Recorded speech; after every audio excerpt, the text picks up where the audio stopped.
Why discuss the signs of the hour? Everything that a person tries to find out about the discussion should have some benefits that will reap from his research and efforts. Does researching about the signs of the hour and learning about them offer us any benefit in our lives? Or is it mere information which a person adds to his cultural credit without it having any real impact on his life?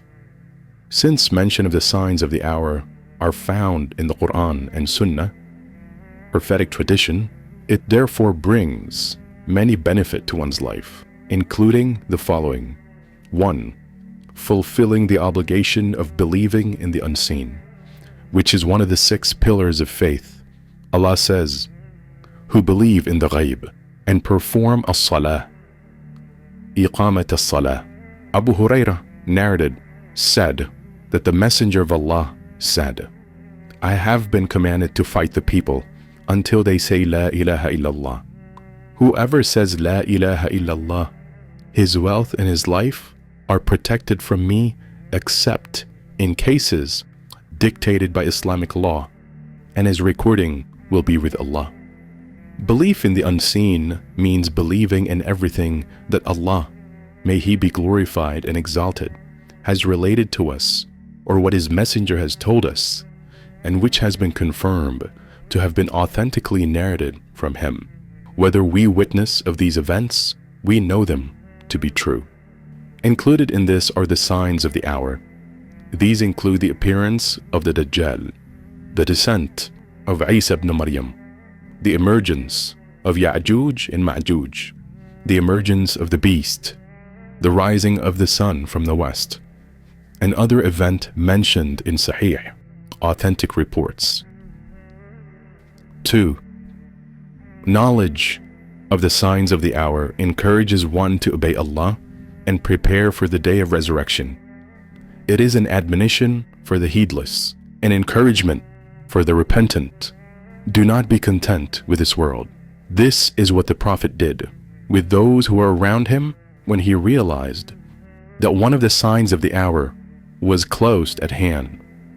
It is recorded in the collections of Bukhari and Muslim that the Prophet awoke one night and said, Woe to the Arabs from an evil that has approached. Today, a hole like this has been opened in the barrier of Ya'juj and Ma'juj. He also said, Wake up, and occupants of these dwellings, that is his wives, to pray, for one who is well dressed in this world may be naked in the hereafter. 3. It may offer an explanation of Shari'i, Islamic legislation, rulings, and fiqh, Islamic jurisprudence issues. The companions once asked the Prophet concerning the length of days, where one day will be like a year, and another day will be like a month, during the time of the Dajjal. Will it be sufficient to offer only a day's worth of prayers during those days?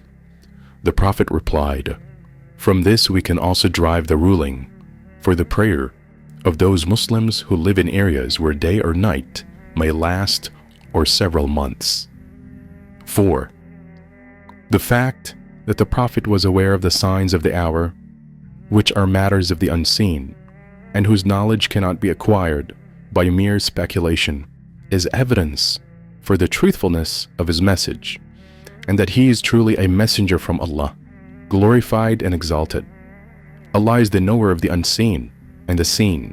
He says, He alone is the all-knower of the ghaib, unseen, and He reveals to none His ghaib, unseen, except to a messenger from mankind, whom He has chosen. He informed him of the unseen as much as He likes, and then He makes a band of watching guards, angels, to march before Him and behind Him. 5. Our knowledge of the signs of the hour allows us to deal with them in the prescribed manners, eliminating any confusion concerning them. For example, we are told about the Dajjal in details, the description of his eye, his forehead, and the things that he will have with him. All these are mentioned so that we do not fall prey to his fitna, trial. Rather, through these signs, we will come to know that he truly is a Dajjal, liar. 6. Being mentally prepared for what may take place so that we are not taken by surprise when the events do occur. 7. Offering hope, because one of the signs of the hour is the victory of Islam and its spread throughout the earth, and the diminishing of Christianity and Judaism. This is based on the prophecies which mention Islam prevailing over and being superior to all other religions, even though the mushrikun, polytheists, disbelievers, hate it. 8. Satisfying the natural curiosity of a person who wants to find out what is hidden from him and learn what may happen in the future based on sahih reports concerning the unseen matters. Islam blocks the way for deceivers, such as astrologies, fortune tellers, soothsayers, and their like, who claim to have knowledge of future events. Islam relates to us the true revelation about these future events which are signs of the hour. 9. Belief in the signs of the hour strengthens and increases faith. When these signs occur, it confirms the truth of the religion that you are following.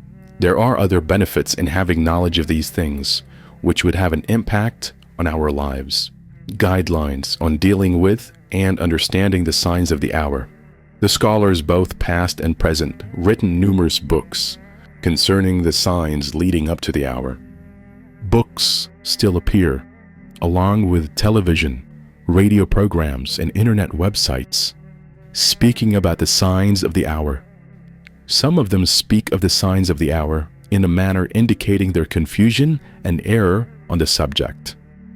I deemed it necessary to list a number of guidelines when dealing with and understanding the signs of the hour, and the legislative texts that mention them, limiting to the texts of the Quran and Sahih Sunnah when quoting evidence. These are the source from which we can come to know about the matters of the unseen.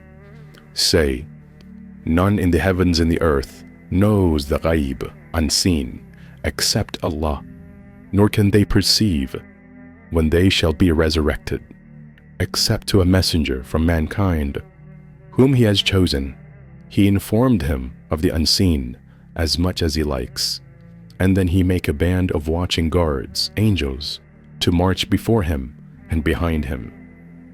Allah, may he be glorified and exalted, related to his Prophet Muhammad, for religious purposes, some matters of the unseen, which included some of the signs of the hour. These signs are from the matters of the unseen future. As for learning about the signs of the hour from the Jewish sources, dreams and visions, or interpreting political events as being signs of the hour without evidence is not correct. Similarly, any text quoted as evidence must be authentic, whether it is attributed to the infallible prophet or to one of these noble companions. The mention of odd, strange, and false ideas pertaining to the signs of the hour have been used as a means of excitement and generating more readers and an increase in book sales. One of the strangest things that I read was what one writer wrote. In a rare manuscript from the 3rd century AH, found in the Islamic books section of the Turkish library in Istanbul, is a little-known report related by Abu Huraira ibn Abbas and Ali ibn Abi Talib. In it is recorded that Abu Huraira was initially afraid to speak of it, but when he felt that was approaching to feared, concealing knowledge, so he said to the people around him, I know something concerning the wars, what will take place at the end of time. They said, relate to us and do not worry. May Allah reward you with good. So he said, after 1,300 years, decades that follow, count 5 or 6 decades, a man named Nasr will rule Egypt, and the Arabs will call him the bravest of the Arabs. Allah will humiliate him in successive wars, and he will never prevail. Allah wants for Egypt a victory for his sake and during the dearest of months to him. The Lord of the house will please Egypt and Arabs by the use of a dark-skinned man, Sada, whose father is lighter, Anwar, than him. But he will make a peace deal with the thieves of Al-Masjid Al-Aqsa in the land of sorrows. In Iraq, there will come a tyrant, and Sufyani, in whose eye there will be slight laziness. His name will come from Sidam, confrontation, and he is confrontational, Saddam, to anyone who oppose him. The entire world will gather to confront him because of a small country that he will invade. There is nothing good in Sufyani except by means of Islam, and he is both good and bad. Woe to the one who betrays Al-Mahdi, Al-Amin, who have gone astray, those with whom Allah is angry. Enter hypocrites will gather in the land of Isra and Mi'raj, at Mount Majdoon, Armageddon, and the queen of the world, the queen of craftiness, the whore, whose name is America, will come out to them, leading the world at that time in misguidance and disbelief. The Jews at that time will be in the highest position of control, occupying all of Jerusalem and the holy city. People from all countries will come by sea and air, except from countries where there is too much snow and countries from where there is too much heat.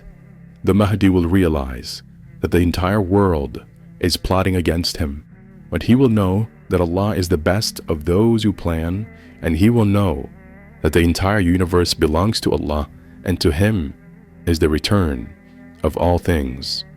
The entire world is like a tree, root and branch, which he controls. Allah will send his worst punishment upon them and will cause the land, the sea, and the sky to burn around them.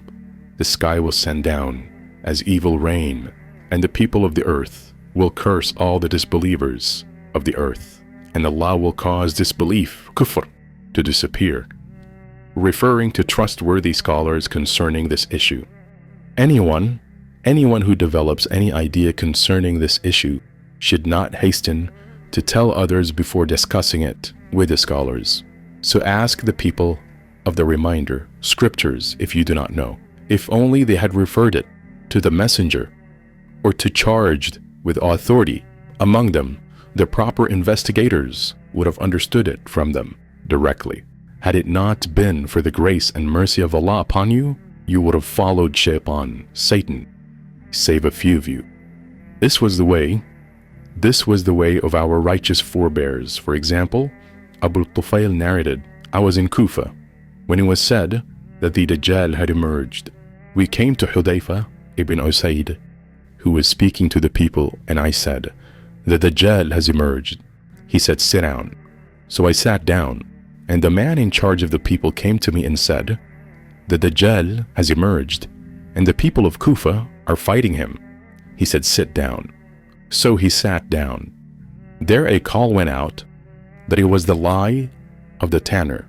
We said, O Abu Surayha, you made us sit down because you wanted to tell us something. He said, if the Dajjal emerges at your time, your children would throw pebbles at him, but the Dajjal will emerge at a time when there is hatred among the people, a lack of religious commitment and division, and he will travel everywhere, and the land will be rolled up for him like a sheepskin rug. Tell the people what they can understand.